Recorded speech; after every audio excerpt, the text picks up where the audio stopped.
Hello, students. So, little bit of a recorded lecture here for you.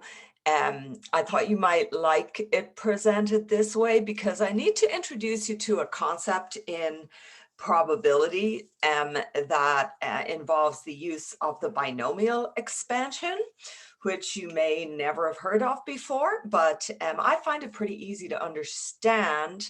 Well, after a lot of work, I find it understandable because it applies itself perfectly to some situations in genetics. Okay, so if you'll bear with me, I'm going to go ahead and we're going to chat about this problem here. So I want you to think about this here. A couple is both heterozygous for Tay-Sachs disease.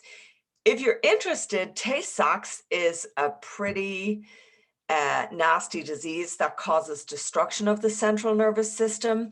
Affected individuals are usually okay until 6 months of age, when they usually acquire a number of mental and physical disabilities, blindness, deafness, mental retardation, paralysis. They seldom live through past age 5. It's due to a loss of an enzyme called HEX-A that breaks down a lipid in the nerve cells. And so a ganglioside accumulates in the neurons of the brain, and it causes deterioration of the nervous system. So I want you to think about this problem here with me. So a couple is both heterozygous for Tay-Sachs disease, which is known to be recessive. They plan to have 3 children. And the question asks, what is the probability that 2 of their children will have Tay-Sachs disease? And that implies that the other is normal. So T2 will be homozygous recessive, and 1 will be either homozygous dominant or heterozygous. So I'm going to go ahead and share my iPad with you because I'm scribbling here.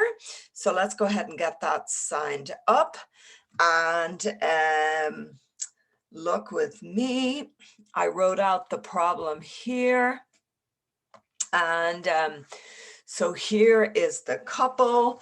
And the question asks, what's the probability that if this couple have 3 children, and the sex is unknown, 2 of them will have Tay-Sachs and 1 of them will be normal. So this is the image here.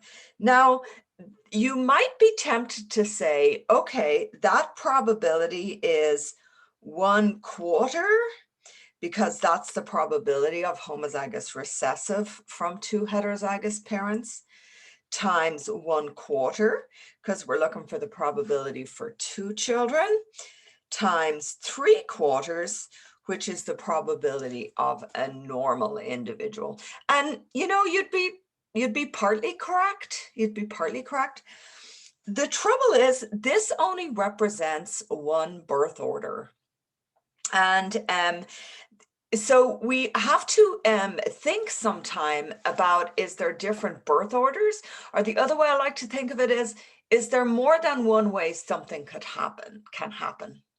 And there's actually 3 ways that a couple who have 3 children can have 2 affected with Tay-Sachs, excuse me, and 1 normal. And how I think about it is thusly: they could have their first 2 children have Tay-Sachs and their third be normal. They could have their first child be normal and their middle 2 children have Tay-Sachs. They could have the normal child in the middle of the birth orders. So to my mind, there are 3 ways this can happen. So the answer to this problem is actually, if I multiplied these all out ahead of time, and I think it's 3 times 64, and the answer is actually 3 times 3/64, because this is the number of birth orders. Okay? Excellent. A few words just about some symbols I'm using here, you might be wondering. When we don't, in a pedigree like this, left to right does indeed indicate the birth order. Additionally, the filled in shapes typically indicate a person affected with a disorder. And this diamond shape here indicates that we do not know the chromosomal sex of the individual. Okay, so that is a little bit about the number of ways something can happen. Now, I want you to reflect with me for a moment. In this case, I could do it in my head. I could figure out the number of birth orders in my head.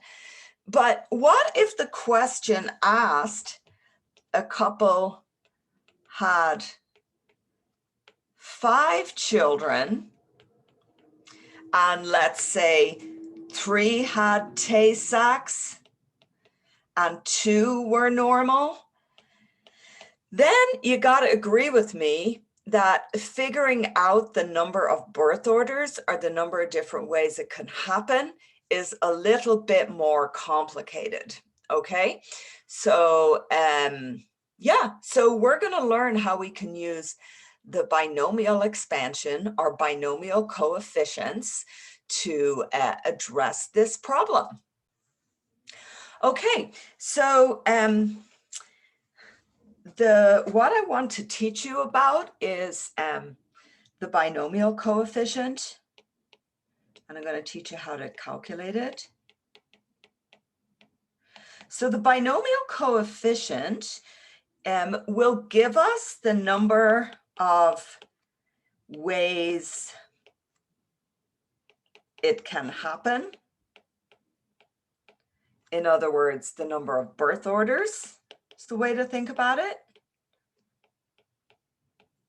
It's the number of ways the other way to think about it, it's the number of ways to choose 2 objects out of 5.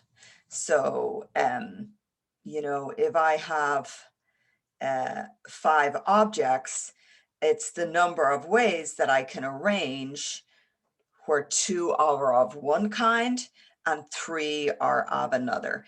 And I'm scribbling down some examples here for you. So you could figure out, you could sort of empirically figure it out by writing out all these combinations, but that would take too long. So instead, we're going to use the binomial coefficient. And a little aside, this only works when there's 2 choices, right? Like heads or tails. My little typo there, doesn't matter. Heads or tails, chromosomal boy, girl. Okay, so let me tell you how to use the binomial coefficient. So I'm going to teach you my way of calculating the binomial coefficient, and then I'm also going to go through the way in the textbook teaches you the binomial coefficient. And I don't care which way you do it, once it makes some kind of sense to you. So yeah, looking forward to helping you with this later. So how I do it is in the example above, where it's the couple have 5 children, a couple heterozygous for Tay-Sachs have 5 children. Remember this problem? So we said 3 have Tay-Sachs and 2 are normal. So the way I would calculate the number of birth orders for that is I would say it is 5, choose 2. And I learned this, you know, when I got my education in Ireland. I don't know if you ever learned what 5, choose 2 is, but 5, choose 2 is 5 factorial over 2 factorial. So it's the number you're trying to choose. And then I subtract the number from the total times 3 factorial. So do you see how I got that? The bottom has to add up to the top. So 5 in this case is the number of events or births. 2 is the number of one type, and 3 is the number of another type. And then if you're familiar with factorials, you might know that this is 5 by 4 by 3 by 2 by 1. And if you're not, now you are familiar. 2 factorial is 2 by 1, and 3 factorial is 3 by 2 by 1. So I can do a little bit of judicious counseling here. And when I figure all this out, I get 20 over 2, which is equal to 10. So this is the binomial coefficient when choosing two or three objects out of 5. You know, you might realize that it's kind of the same as choosing 2 out of, 2 if you just think about 2 wild type individuals. Okay, so what that means is there are 10 birth orders. So for each individual birth order, the probability of having 3 children with Tay-Sachs is 1/4 to the 3rd power, because they're 3 independent events. And I have to multiply that by the probability of having 2 children who are normal. And the probability of having each normal child is 3/4. So I'm going to raise that to the 2nd power. And then when I multiply all that out, I'm going to get, and I didn't do it ahead of time, so I'm not going to do it. Okay, sorry. Did I do it ahead of time? I didn't. Okay, it's the probability of a couple heterozygous for Tay-Sachs having, with 5 children, having 3 affected and 2 normal children. Okay? You know, if you're the kind of person who likes to use a formula for things like this, you might enjoy this. So let me help you with this.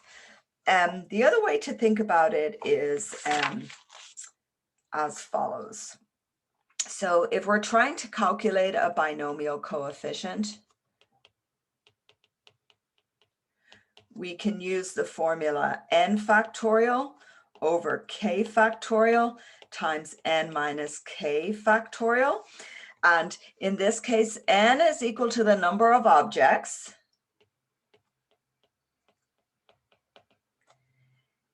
K is the number you want of one kind.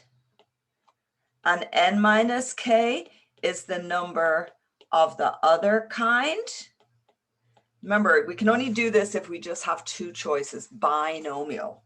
All right, so why don't we use this formula for our 3 choose 2? Remember the original problem back here where we asked, what if 2 heterozygous individuals were to have 3 children? What's the probability that 2 would have Tay-Sachs and 1 would be normal? Okay, so let's go ahead and calculate the binomial coefficient for that. It would be 3 factorial, which is n, which is the number of births, the number of objects, times 1 factorial times 2 factorial. Okay, so the number of one kind, the number of the other kind. That's 3 by 2 by 1 divided by 1 by 2 by 1. So this gives us the answer 3. So 3 birth orders, but we mustn't forget that this is just the way to arrange the 3 children. And we need to multiply that by 1/4 squared, because if they have 2 affected children, times 3/4, 1 normal child. Okay, so that, my friends, is how we can use a binomial coefficient when we need to take into account different birth orders. Okay, students, so the second half of this video, I'm going to go through and I'm going to use the strategy to explain binomial coefficients presented in your textbook.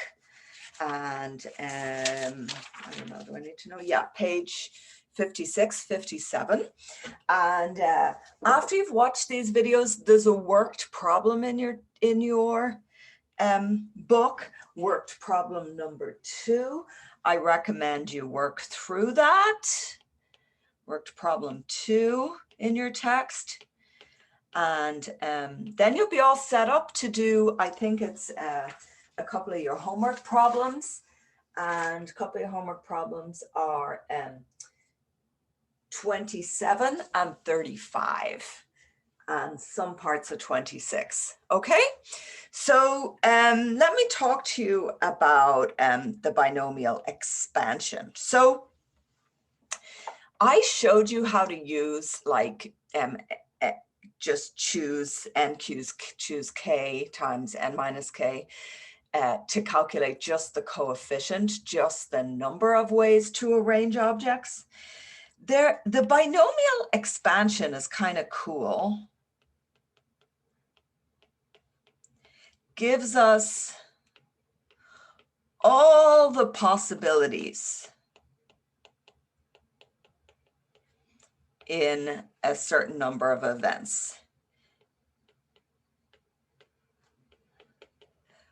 So what I mean by that is p plus q to the n means that, for example, in a family of 8, n is equal to the number of occurrences of the event.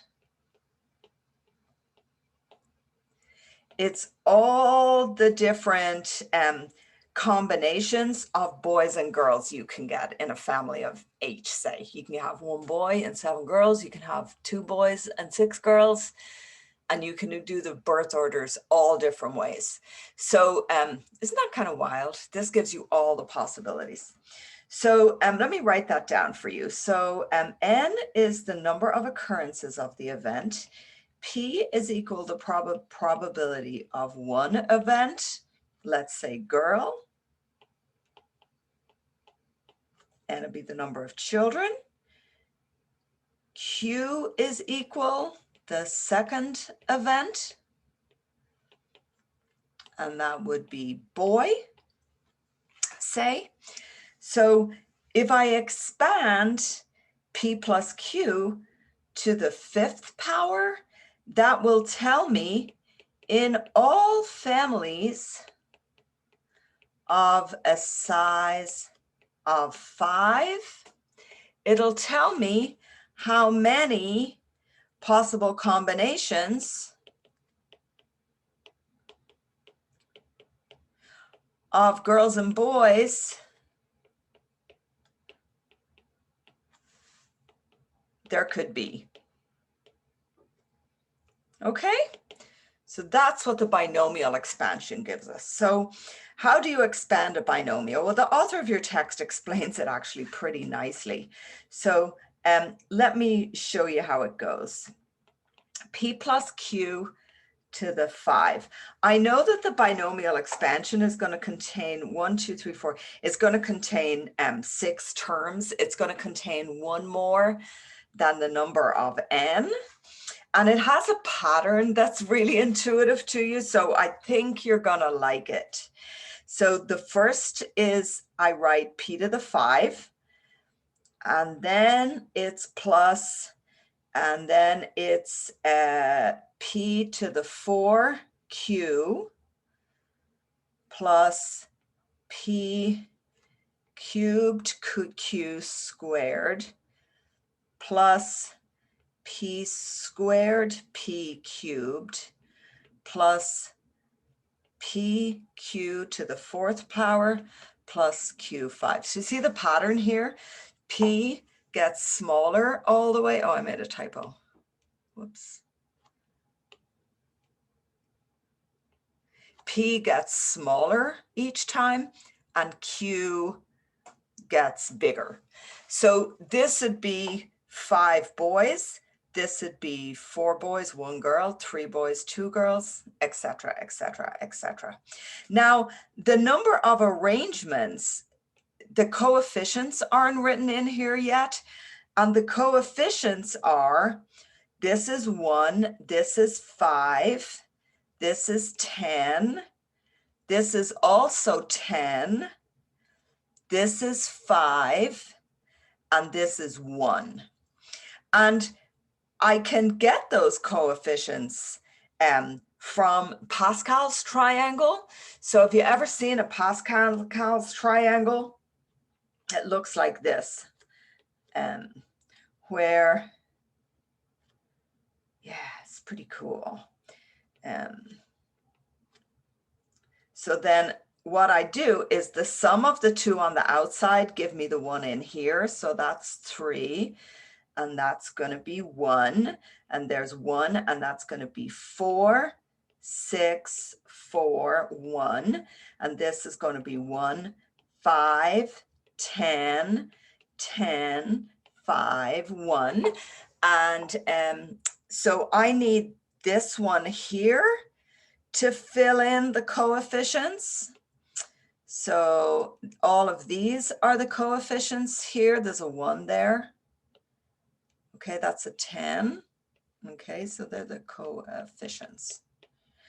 So if you were looking at a family of 5 and you were asked what is the number of what is the probability of getting 2 of one kind and 3 of another, you would know that you just needed this term in the binomial expansion, and you would use that there. So let's say for our Tay-Sachs problem, if it was, again, our couple heterozygous for Tay-Sachs, what's the probability of, let's say, 2 with Tay-Sachs and 3 without Tay-Sachs? We would need this term, and so it'd be 10 times the probability of one kind, which is, let's say, 1/4 corresponding to them squared, and the free probability of the second kind, which might be 3/4 cubed.